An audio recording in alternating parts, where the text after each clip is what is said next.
What's happening? Thanks for joining us. Jair Brown was in because Talanoa Hufanga, and it has been officially announced, torn ACL. He is out for the year. So we got a lot to discuss today. Offensively, Brock Purdy, the way he played, the deep one to Brandon Ayuk, getting the victory.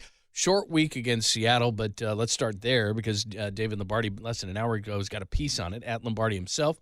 Read all his great stuff in The Athletic. All the guys at The Athletic do a great job covering the Niners. David joins us courtesy of the UMA guest line. What's up? How are you? Hey, I'm doing great. How are you guys doing?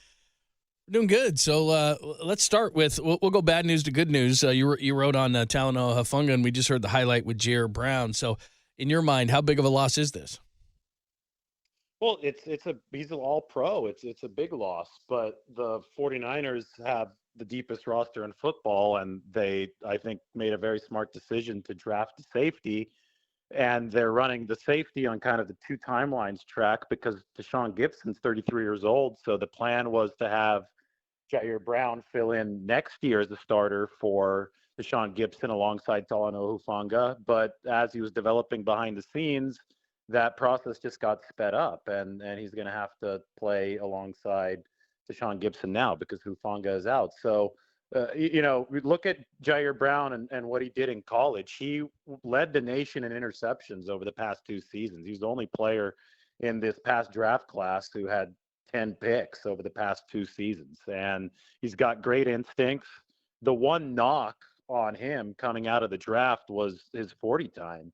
He would have been considered the best safety in the draft if he had run a little bit of a faster 40. And we know that number can be overrated if you can instinctually get that first step. And I think that the 49ers believe he can do that on an NFL field. I think yesterday they were extremely impressed by the adjustment that he made. He was able to flush the bad play and coverage, gave up for a 41-yard gain on maybe his third or fourth play into the game, and then he turned around, broke up three passes, and had an interception late. I love the physicality and the fearlessness when he came over the middle, and it was a legal hit on Cade Otton that helped jar that ball loose. So he made three plays in the end zone in his first NFL real action.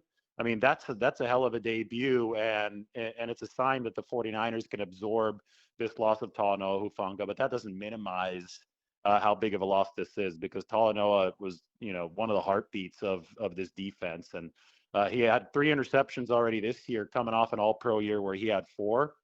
So Jair's going to have big shoes to fill, but I do think the 49ers think he's got the maturity to do that. And, cool thing about Jair Brown is that he was on the scout team.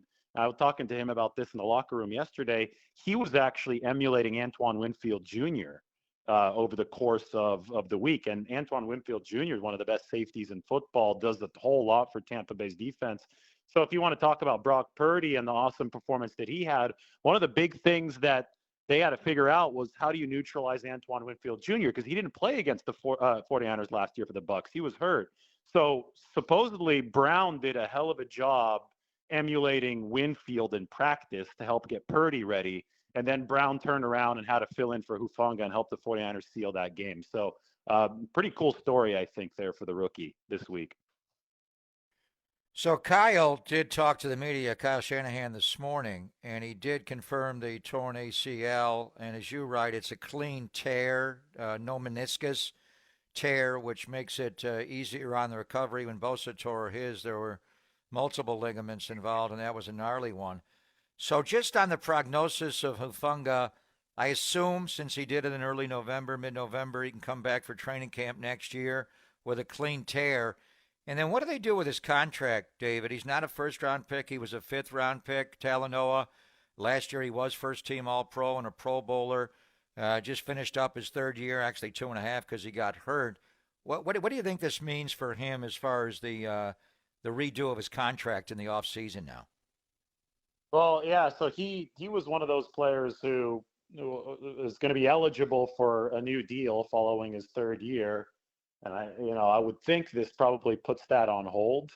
But if the 49ers want to try to get some kind of discount, maybe they could go for that this offseason. I just don't. This seems like an unprecedented situation with this regime to have an injury to a player who was a budding star, right? He has the All-Pro honors under his belt happen at this time. They extended Deebo Samuel early after after 3 years. So it was definitely a possibility with Talanoa Hufanga. I just don't think that we have precedent to know how the 49ers are going to act in this situation. I think, in general, their roster building process has been you draft or acquire the player through other means, through trade or free agency. And if they prove to be an A-list player for the 49ers, they hold on to them, no questions asked. They will pay whatever it takes. Every single player that's come up for a new contract with the 49ers that this regime has drafted that has been an A-list player, they have paid.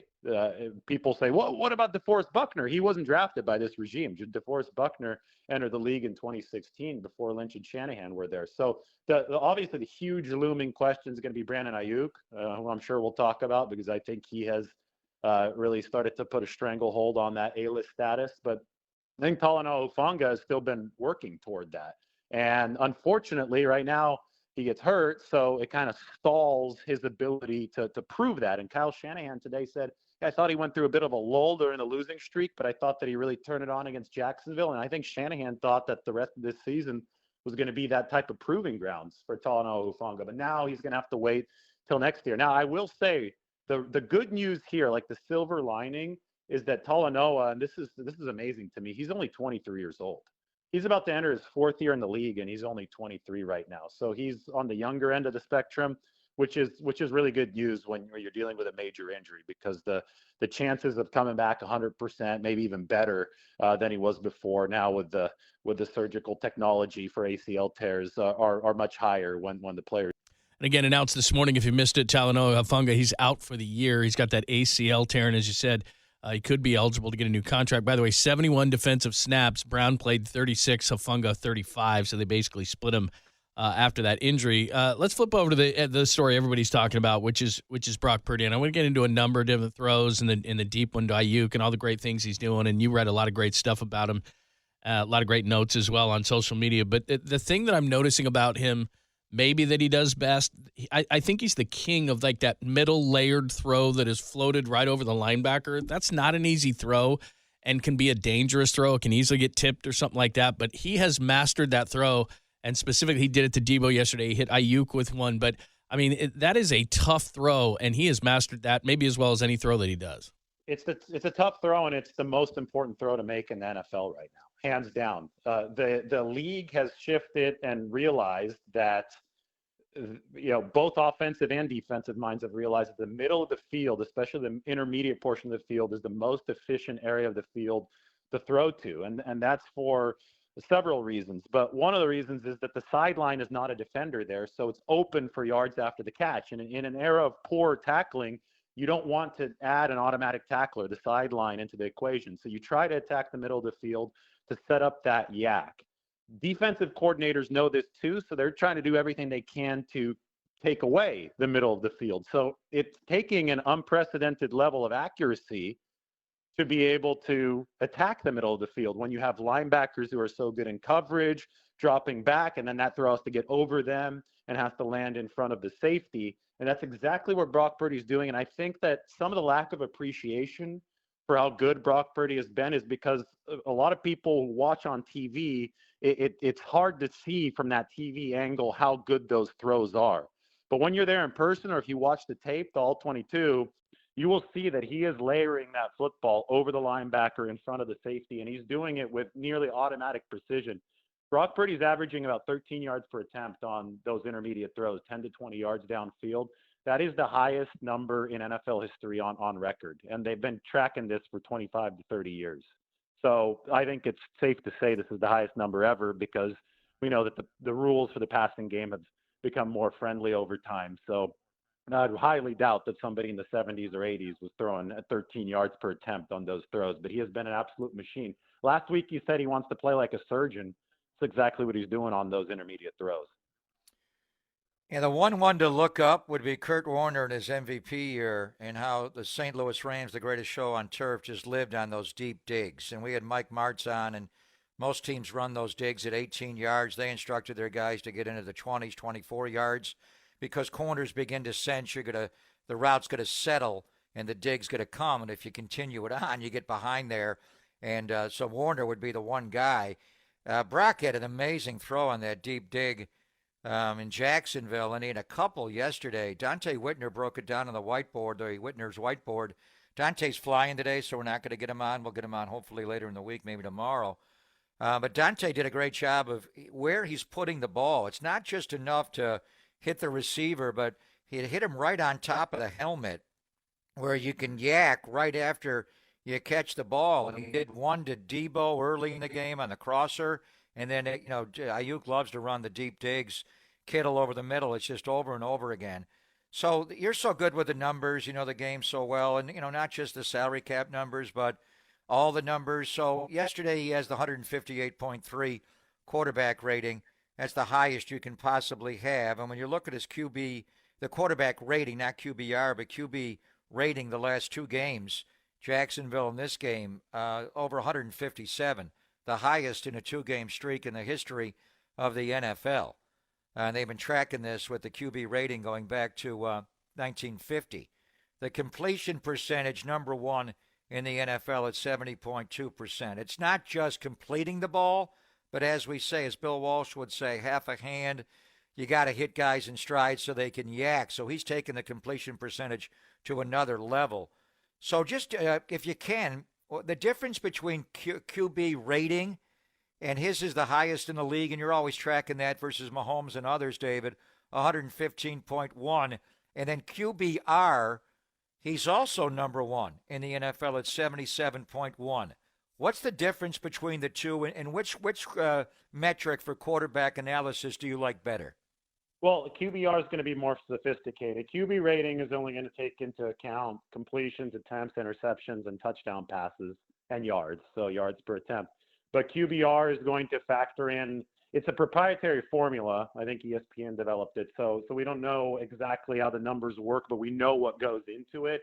And it includes depth of throw. It includes, whether or not something was dropped. It includes sacks and just overall efficiency. So it's known as just a more comprehensive metric of trying to isolate a quarterback's play from overall offensive efficiency, because although they're heavily correlated, obviously there's the age-long debate about, is the QB more responsible or is the system more responsible? I think that's all hogwash. I think it's the nature of football.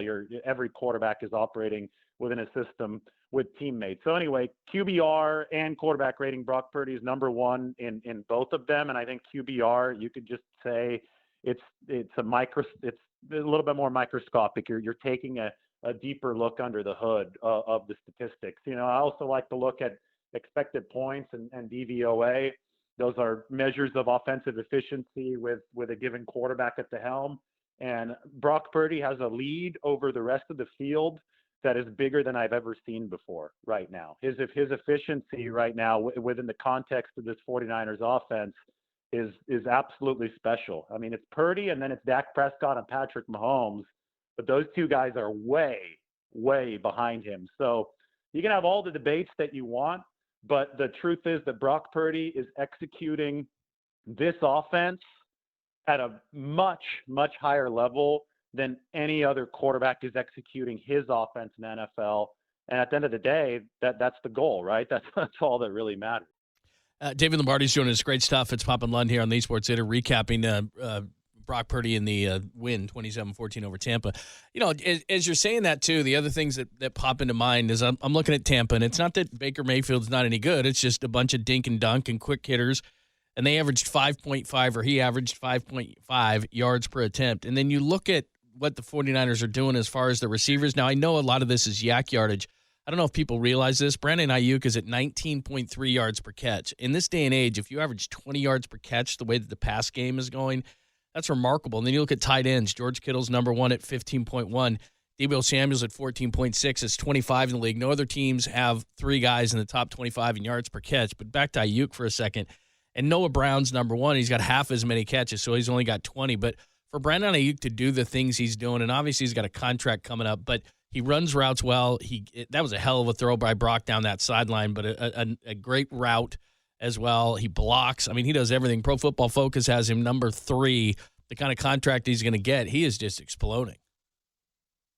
Yeah, are you talking about Brandon Ayuk? Yeah, Brandon Ayuk. Yeah, Brandon. Yeah, you mentioned Kittle too, because Kittle has 20 catches for 354 yards over the past 3 games. But Brandon Ayuk, he's on pace for a 1,500-yard receiving season. But that doesn't even tell half the story. You do have to look at especially when you have an offense that's as loaded as the 49ers and that runs the football, more than the average NFL team.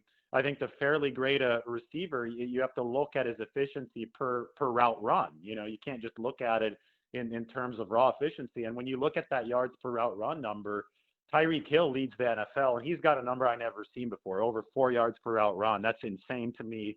He's having a historic year for Mike McDaniel over there in Miami. Brandon Ayuk is having a really, really damn good year. I think it's 3.48 yards per route run, which is number 2 in the NFL. In almost any other season, that would be the top number in the league, right? So that's how good Brandon Ayuk's been. I think that the 49ers know that. You look at some of the other separation and yak metrics, and he's also an outlier this season. So I think the 49ers have seen that on tape, and they see how good he's been. And they almost felt a little bad because they're like, damn, he should be one of these guys that's on a 2,000-yard pace too. We just can't do that within the structure of our team offense.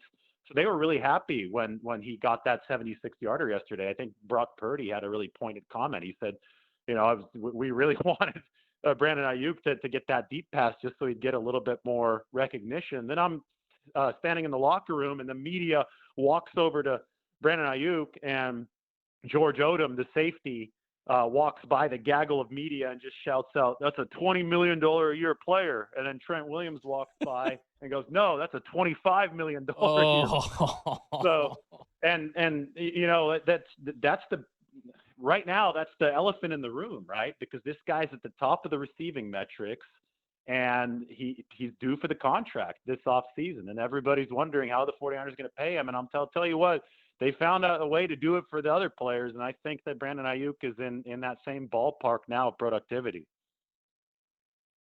Yeah. Without a doubt, and we talked about Talanoa getting paid, and then they don't have to pay Brock this offseason, but the offseason after it.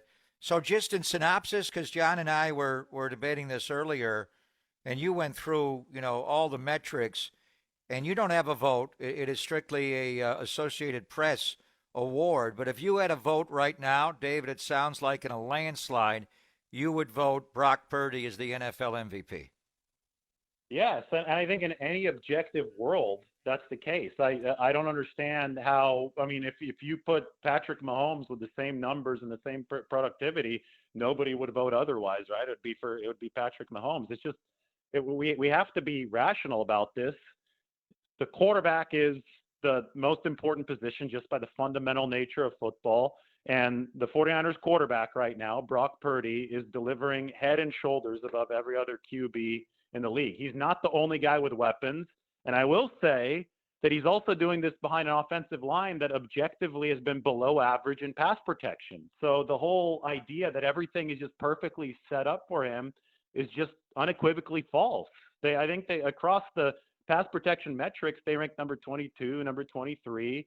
And you saw it on tape yesterday. Tampa Bay created some big problems on the interior, and Brock Purdy had to buy some time, and he's been really, really good with his feet this year as well. As far as efficiency scrambling goes, he's been the 5th most productive quarterback with his legs this year.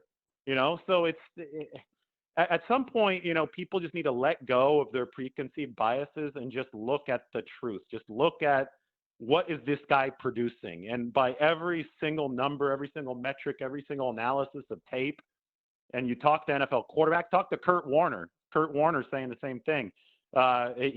He's been the most productive guy in football. Yeah, and there's no doubt.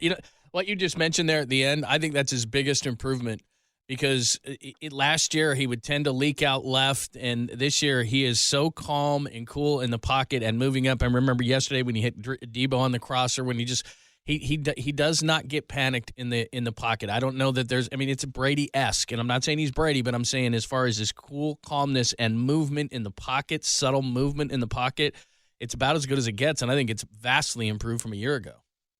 Yeah, no, absolutely. Last year at this time, not at this time, we weren't talking about Brock Purdy yet, but right. Isn't that crazy? Later. Yeah, a It's little hard to bit later. believe, isn't it? Yeah, it's crazy. December 12th is when he started against Tampa Bay. So I guess December 5th is when he started, or Miami. he came into the game against Miami. Yeah, so that's coming up on the year anniversary. Actually, this Monday last year we were in Mexico City Oh, for the man. game against the Cardinals. Yeah. So That's anyway, right. The Monday yeah, before Thanksgiving, right? Yeah. yeah, and Jimmy Garoppolo had a good game there. I mean, the 49ers crushed the Cardinals, and then the next week they shut out the Saints. And then the week after that is when Garoppolo suffered the foot fracture, and Purdy came in. So we're coming up on the anniversary. But forgot what I was going to say. I had something That's good all right. to say. But whatever. Yeah. About Brock good and stuff, his man. pocket presence. I mean, Oh, but yeah, so yeah, many yeah. times in the pocket last year, David, he would retreat and go And to his throw left. up. That's Even it. the That's play what where he he got did. hurt in Philly, Yes. Hassan Reddick, he was not the play John's talking about yesterday. And Brady was more subtle, where he would just slide half a body. Brock stepped up underneath the pass rush, dipped his right shoulder, came out the other side, and then he had Debo on the 40-yarder. Yeah, exactly. So no, that's what I was going to say. And I think by the time that like the playoffs hit and the Cowboys game hit, the defenses were scheming their They knew it. pressure. Yep. Yeah, to force Purdy because they knew he was going to bail to the left, and a right-handed quarterback bailing to his left, that's the most inefficient throwing platform that exists. So the 49ers really wanted to get him better, just manipulating the pocket like Brady. Just subtle movements would be enough. But he's gotten better at the subtle movements, but also he's that's led to the major movements that you talk about. And that Debo throw and the movement before that throw was truly impressive. So yeah, that's where he's made the greatest strides. And I think that was kind of the biggest fear this offseason was he tall enough to be a quarterback that manipulates the pocket subtly? Because that's where somebody like Russell Wilson hit a wall in his career, right? He didn't see the middle of the field as well. So, I mean, he was always kind of a scrambler, delivering out of structure. That was great because he was so accurate. But Russell Wilson has never been great with the middle of the field stuff, and I think it's been a height thing. And Purdy obviously isn't the tallest quarterback, but I think he's a bit taller than Wilson. And thankfully for the 49ers, I think he's proven that he can see and he can deliver to the intermediate middle part of the field from the pocket, even despite the fact that he's not 6'3". David, great stuff as always, man. Thanks for the insight. We appreciate it. Seattle should be fine. You're going to Seattle, right? We were talking about Barrows. You're going to Seattle, right? No, but Barrows. Oh, Barrows is going. That's right. You guys flipped that. Okay, that's what it is. Yeah. Very cool. I think Tim is going too. So we got two guys going, but we weren't going to overload it on Thanksgiving. There you go. Yeah. Right on. Well, enjoy some time. Happy Thanksgiving to you, and thanks as always. We appreciate it. All right. Thank you. Appreciate it. Thanks, man.